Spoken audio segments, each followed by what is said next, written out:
Hello and welcome. This webinar will review the high-quality pre-kindergarten component of teacher qualifications, and it is an abbreviated version of the existing webinar on the same subject that is available on TEA's website.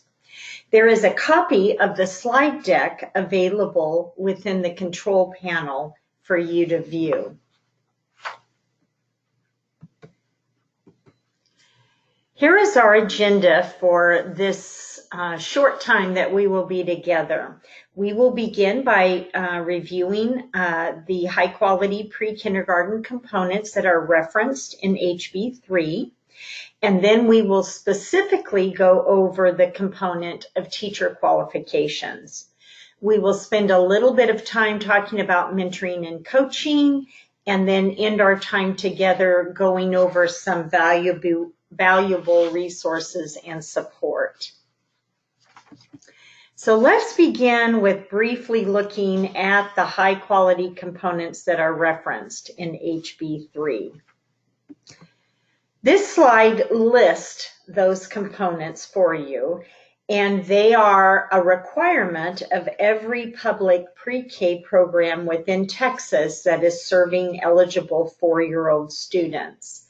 The subject of this webinar is specifically teacher qualifications. All the information contained within this presentation comes from at least one of the 3 resources that are listed on this slide. Please note that the high-quality pre-kindergarten components are applicable to all pre-kindergarten programs, those in districts, those in open enrollment charters, and those in districts of innovation that serve eligible 4-year-olds, and they are using foundation school program funding. So here we go. What are the requirements that focus on a pre-kindergarten teacher's qualification? This chart describes the 7 options that are available to meet the pre-kindergarten teacher qualifications requirement within statute and commissioner's rule. Remember, this chart applies to any pre-kindergarten teacher serving eligible 4-year-old students in Texas. So I want to go over each of those options in detail. The first one, you will notice that the teacher must be appropriately certified to teach early childhood. And their additional qualification would be a Child Development Associate credential.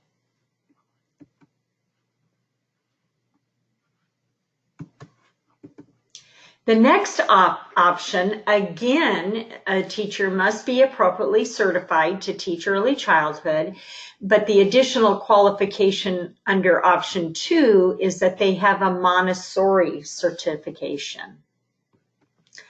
In option 3, again, the teacher is appropriately certified to teach early childhood, and they have taught for at least 8 years in a nationally accredited child care program. Option 4 includes being appropriately certified to teach early childhood and have a degree in either early childhood education, special education, early childhood education, or a non-ECE degree with at least 15 units of ECE-specific coursework. Option 5 includes being appropriately certified to teach early childhood and completing the Texas School Ready Comprehensive Program.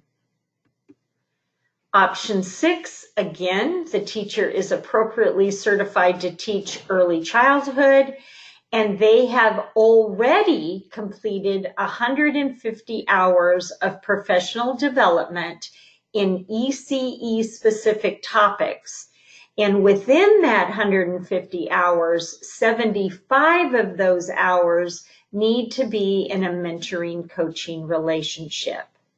And then the last option, which is the option that most of our pre-kindergarten teachers in Texas right now have, is that they are appropriately certified to teach early childhood, and they are in the process of completing those 150 hours. So they must complete 30 hours of ECE-specific professional development annually. And within that 30 hours, 15 of those 30 hours need to be in a mentoring coaching relationship until the 150 hours are documented. So these are the 7 options in order to teach pre-kindergarten for eligible 4-year-olds within our state. You will notice that in each option, it is required to be appropriately certified to teach early childhood. When an individual earns their teaching certification, which usually includes earning a bachelor's degree and completing an approved educator preparation program, and they also acquire one of the additional qualifications that we've discussed today, they then would meet the requirements of the high quality component for teacher qualifications. LEAs must have pre-kindergarten teachers who meet the high quality components for their classrooms that are serving eligible 4-year-old students. So we're going to go a little bit more into mentoring and coaching, and I think you will see why in just a second here. You will notice that in our chart, options 6 and 7 specifically mention mentoring and coaching. And because especially option 7 is where most of our pre-kindergarten teachers right now land, I want to give a little more information about what a mentoring and coaching relationship might look like. So one of the questions we often get asked is who can be a mentor or a coach? And you will see here that we have a long list of folks that could be considered a mentor or a coach. It could be an early childhood expert. It could be someone that is an early childhood staff member from an ESC. It could be an instructional coach within or outside of the school district. It could be a supervisor or a principal or a coach from an early childhood agency. It could even be a peer teacher. So there are lots of ways in finding a mentor or a coach to support the pre-kindergarten teacher.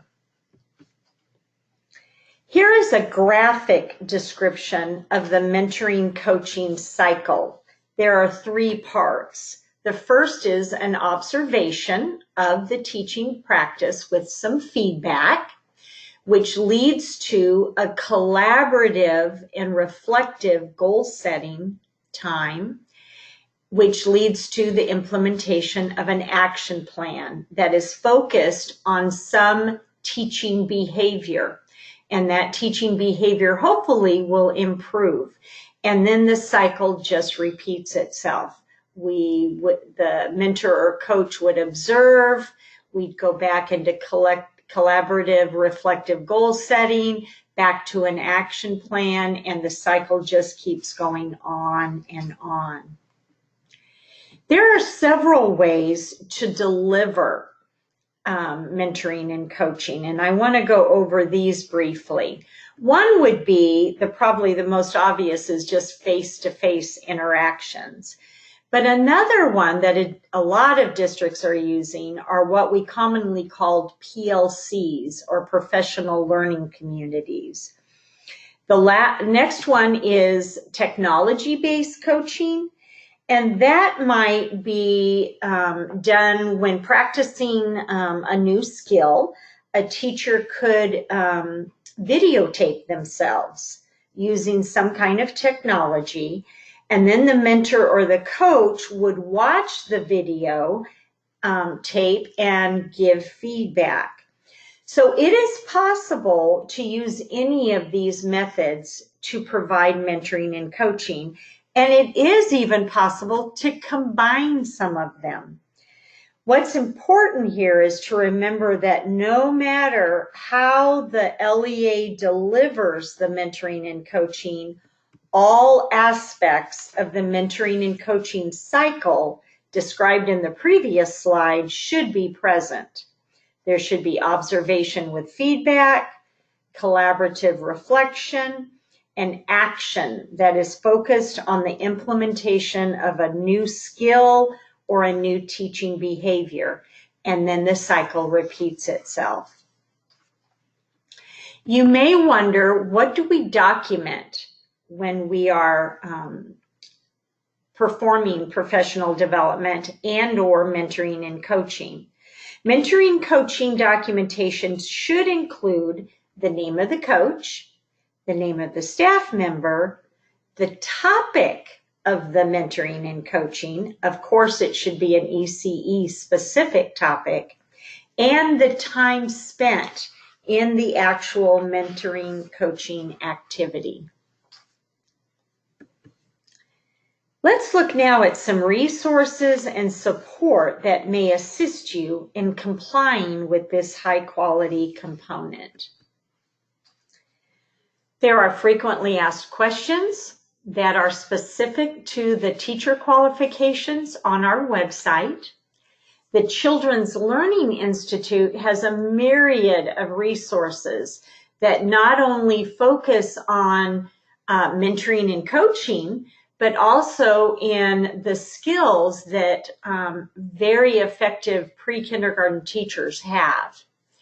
You can always go to your education service center, that they are always ready to help train you, and some of them actually offer mentoring and coaching services. If you aren't familiar with what we call TechPEDS, the Texas Early Childhood Professional Development System, you might want to check out that resource. It is an online method where teachers can upload their professional development and mentoring and coaching, and it keeps a record of it. So that could be very, very helpful. The next resource is called Partners in Action, a mentoring toolkit for early childhood providers. And this is a document, a fairly long document, that goes over all the items that you would need to know if you were going to begin a mentoring and coaching system within your district. And it's very, very, very good, very helpful, and very easy to understand. And the last document that we have there is the Early Childhood Program Self-Assessments. And I know you're familiar with those. It is a program self-assessment that includes teacher qualifications, and it is a way to reflect annually on the progress that your pre-kindergarten program is making in achieving high quality. The Early Childhood Education Division at TEA is always ready and willing to support your efforts. And so please visit our website that is listed here, and do not hesitate to contact us through email if needed. I'd like to leave you with a quote. This says, "Every child deserves a champion, an adult who will never give up on them, who understands the power of connection and insists that they become the best they can be." I bet you could guess what Rita Pearson's job was. You guessed it. She was a teacher. And that is what we are aiming for, the highest quality of teachers that we can find. Thank you for your attention today, and please don't hesitate to contact us if we can be of service to you.